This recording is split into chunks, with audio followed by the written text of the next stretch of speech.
Hi, I'm Mike Hamilton. I'm over here at Lithia Toyota, Redding, California. And today I'm featuring a 2021 CHR in the Nightshade edition. I'll be right back.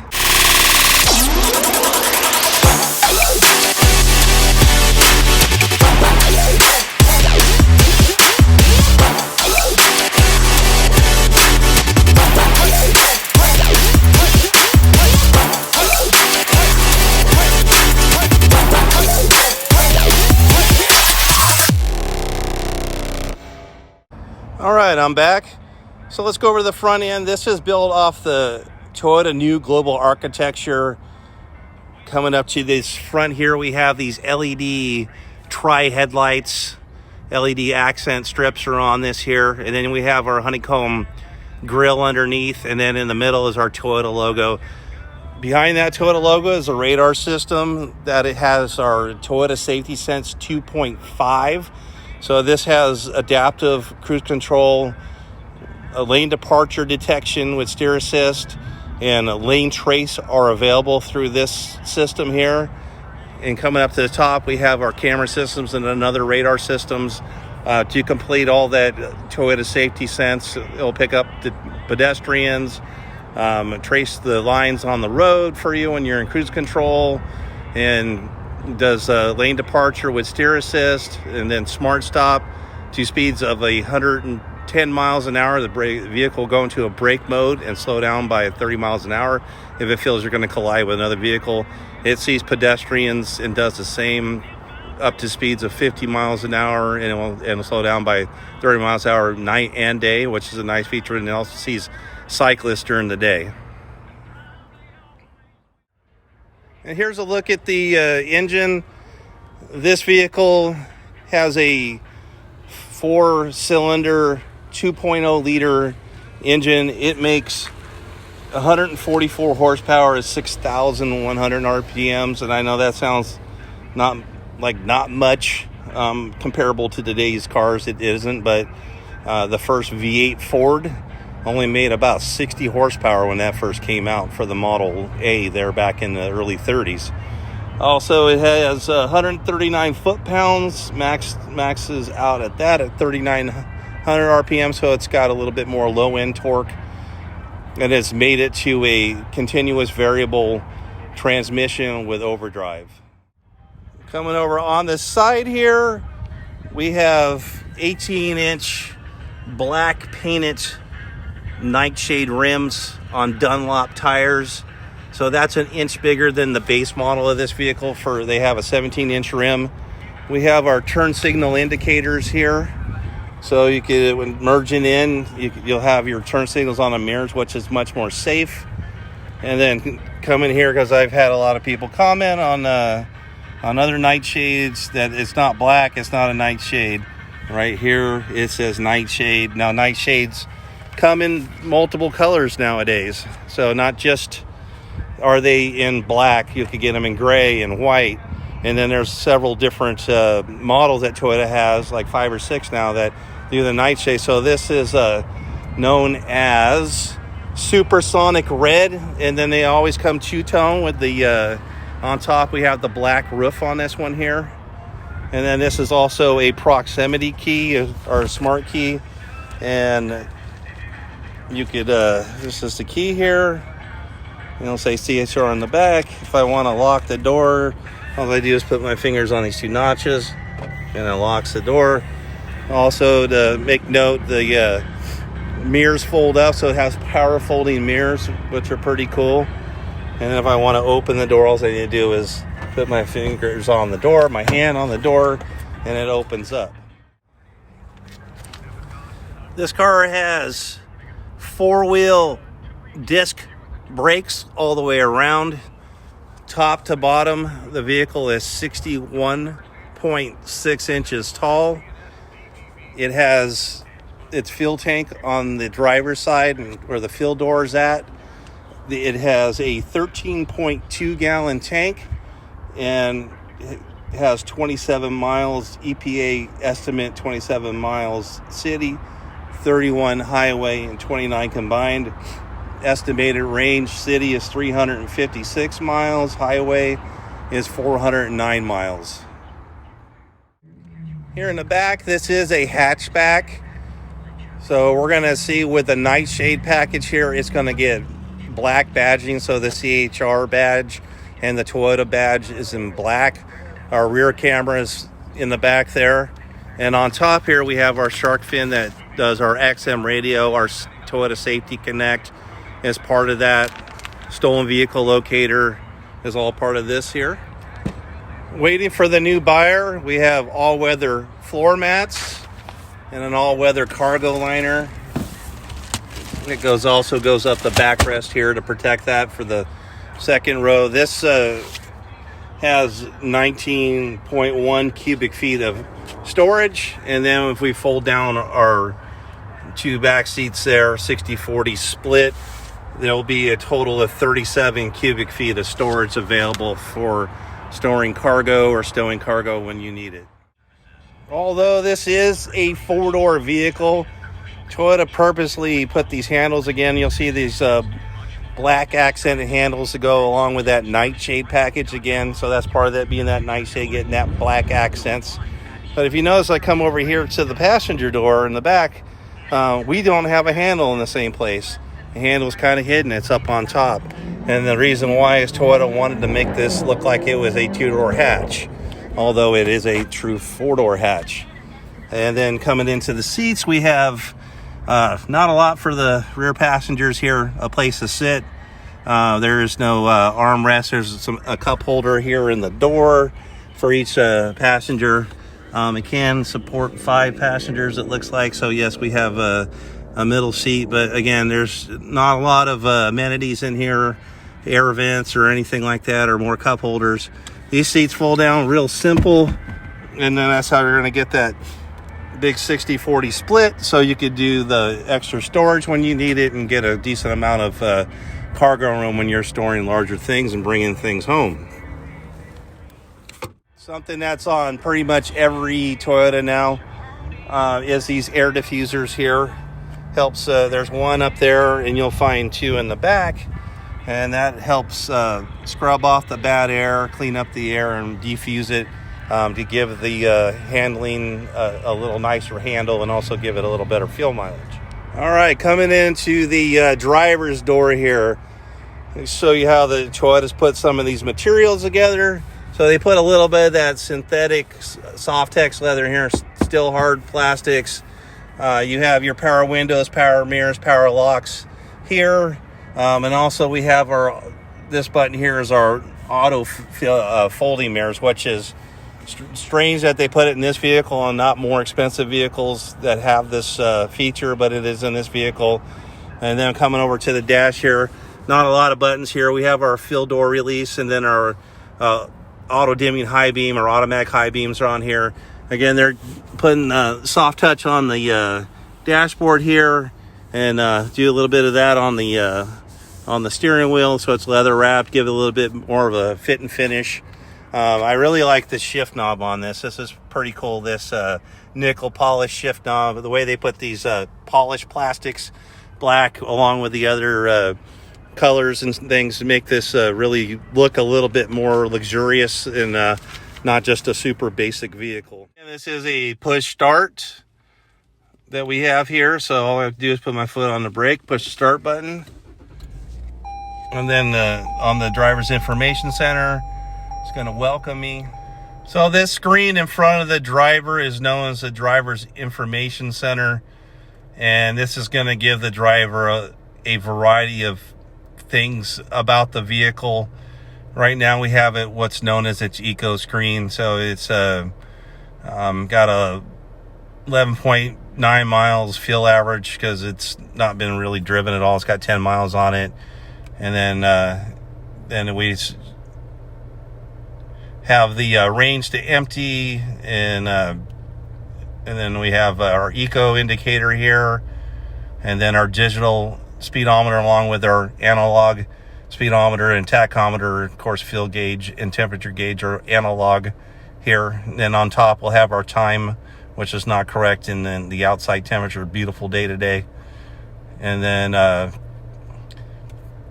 We have the monitor here, basically telling us basically this is the degree of pitch is what's going on here. So we're leaning downhill. So I'm not really sure exactly what this is supposed to do, but it's on here. And then we go to the next screen over. This is our lane departure, adaptive cruise control, and lane trace screen. So with adaptive cruise control, we set the cruise and then turn on the adaptive. That's for bars of 3 seconds, for 3 seconds of pacing behind a slower vehicle. And then you could go to 2.5 seconds and 2 seconds. And then it will highlight those lines to white when it starts seeing the lines in the road. As you depart your lane, it's going to alert you by beeping and then slightly steer correct you. And then when you're in cruise control, it'll do the lane trace, and basically holding the steering wheel with one hand, as long as it senses it there, it's pretty much going to steer itself in the middle of the lane going down the highway, which is a really cool feature that it does. We have no messages. So though there was an issue with this car, it's going to tell you what's wrong with this car. This will become your only screen. So if I opened up the door, this will message me right away. So it's telling me door opens, but it does stuff like, is there something wrong with the vehicle, and tell you those things too. And then we have our driver's modes in here. On here, we have our Toyota Safety Sense. It's going to show our lane departure screen, our pre-collision screen, our blind spot monitors are on here. We have our speed limits that get read from this screen here. And so we have all those features in here. And then we're going to come over and check out the steering wheel here. So we have picking up and hanging up our phone, push to talk, so we could use that for our Apple CarPlay and Android Auto or Toyota system. And then we have changing our radio stations, volume, modes, all up in here. And then on this side here, we have our trip monitors, and then this is our back arrow, and that's the screen that I was doing there that works this whole thing up here. So basically this toggle, and then we have our adaptive cruise control and lane departure buttons, which are optional. Don't have to be using those. This is the infotainment screen here. Really intuitive and easy to use. It's a 8.1 inch screen. This screen here, known as a 3-panel here, so it's going to give you your eco, fuel economy, ranges, and all that. Your phone information will be there when your phone's connected to the system. And then you have your radio source or your audio source here, if it's Bluetooth or Sirius XM, FM radio, AM radio. And then I like that they do the touch screen. It says touch screen, but it also has some of these hard buttons on here too. So you could have like a real feel and touch to something instead of just all digital off the touch screen. It has a map button. This doesn't have integrated maps, but you could use your connective maps through those two formats of Apple CarPlay and Android Auto. It has Waze and Google Maps. And then we have Sirius XM on a trial subscription for 90 days. This is a stock stereo, but still pretty reasonably good.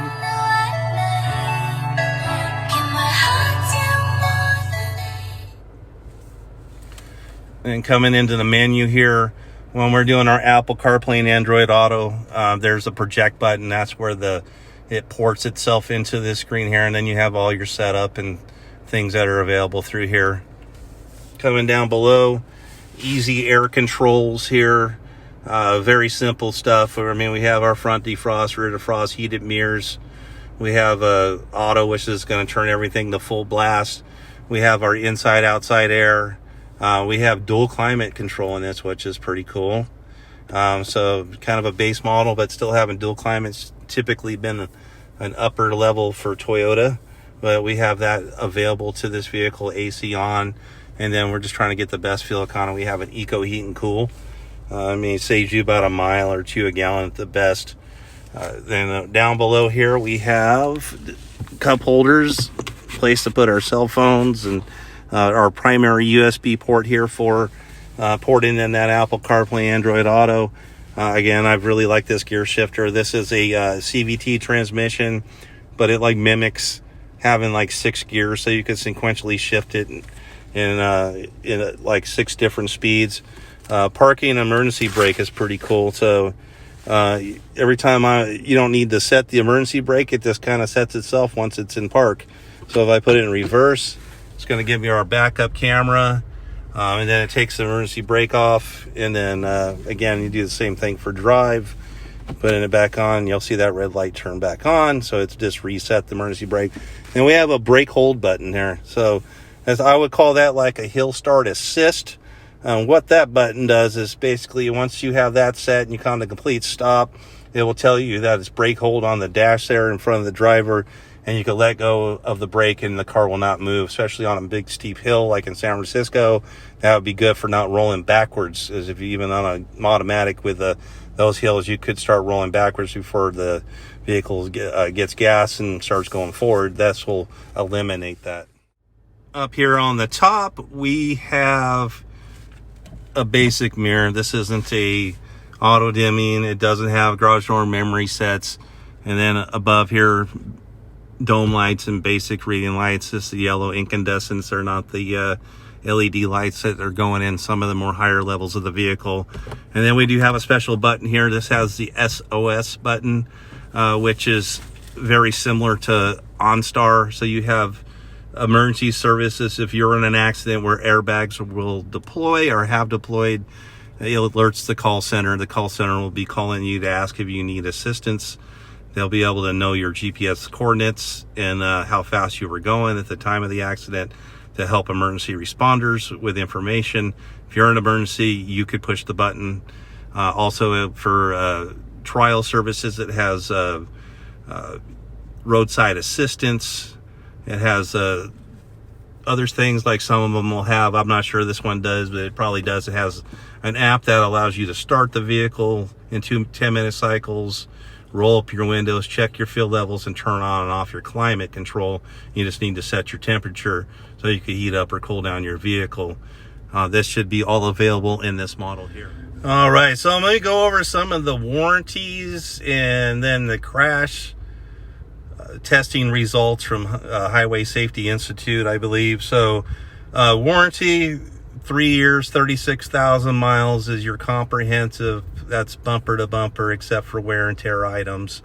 And then you have a 5-year, 60,000 mile powertrain warranty, and that covers engine and transmission, but really everything underneath the vehicle that's moving is considered powertrain. So that'll be covered for either 60,000 miles, 5 years. Corrosion protection, so that's an unlimited mile. So the vehicle starts getting rust and corroding and other things, that's warranty for 5 years, unlimited miles. We have our 2 years roadside assistance. That's complimentary through Toyota Care. That doesn't matter how many miles you drive in the 2 years. That never falls out until it turns 2 years old from the date of purchase. And then 2 years of maintenance contract. So you get 5 complimentary services through any Toyota dealership you desire to use, your local one or the one that you bought it from, or if that's the same, or if you're on the road and you still have these services, you'll get a rotation of tires, topping off your fluids, inspection of vehicle for 5 services, and then on top of that for 2 other services, typically done at 1 year and 2 years, is an oil change along with that. So that's all complimentary through Toyota. Crash test safety is a 5 out of 5 overall and gets almost 5 out of 5 in every category. So we have a side barrier rating crash test is 5 out of 5. Side barrier rating for driver is a 5 out of 5. Side barrier rating for passengers a 5 out of 5. Side pole rating driver front seat 5 out of 5. Combined rating front seat 5 out of 5. Combined side rating rear seat is 5 out of 5. And just the rollover, it has a 4 out of 5. I mean, it is considered a crossover, so it sits a bit higher. So typically anything a little higher never gets a 5 out of 5. If you get in a 4Runner, it's a 3 out of 5 because it has a much higher chance of rolling over just due to the height of the vehicle. Again, I'm Mike Hamilton over here at Lithia Toyota Redding, another one of Toyota's many lines of vehicles, one that a lot of people don't know about, kind of an unusual vehicle for us to see. It's gets a lot of its parts from Japan, of course, but it's built, they assembled this thing and built some of the parts in Turkey. I'm not sure what the whole relationship is there for that, but one of the only offshore vehicles that we're still getting, or, well, this is actually kind of a new vehicle, only been around since 18, but anyways, but you only have the Land Cruisers, the Priuses, and the 4Runners that come out of Japan, and this is the only one I know that's overseas also. It's this CHR. I think the bummer of this thing is it's not an all-wheel drive. I heard from a Toyota rep, don't know if this is true, but he said that they had plans for an all-wheel drive and didn't get the patents in, and that was one of the reasons why they didn't have an all-wheel drive. My personal opinion is Toyota doesn't want to compete against their more popular RAV4, so they didn't want to take sales away from that. There's always something about being number one in the category, and they're number one in that segment. So I don't think they wanted to like draw somebody else to a vehicle that's similar that would possibly buy a RAV4. That would be my opinion on that. But definitely that's the one thing that's missing on this vehicle, being an all-wheel drive. I think this thing would take off. It's basically in the same class as, say, a Subaru Crosstrek, except for not being all-wheel drive, but same size, roughly dimensions, similar in looks, sort of. But anyways, there you go. Thank you for watching my video. You have a great day.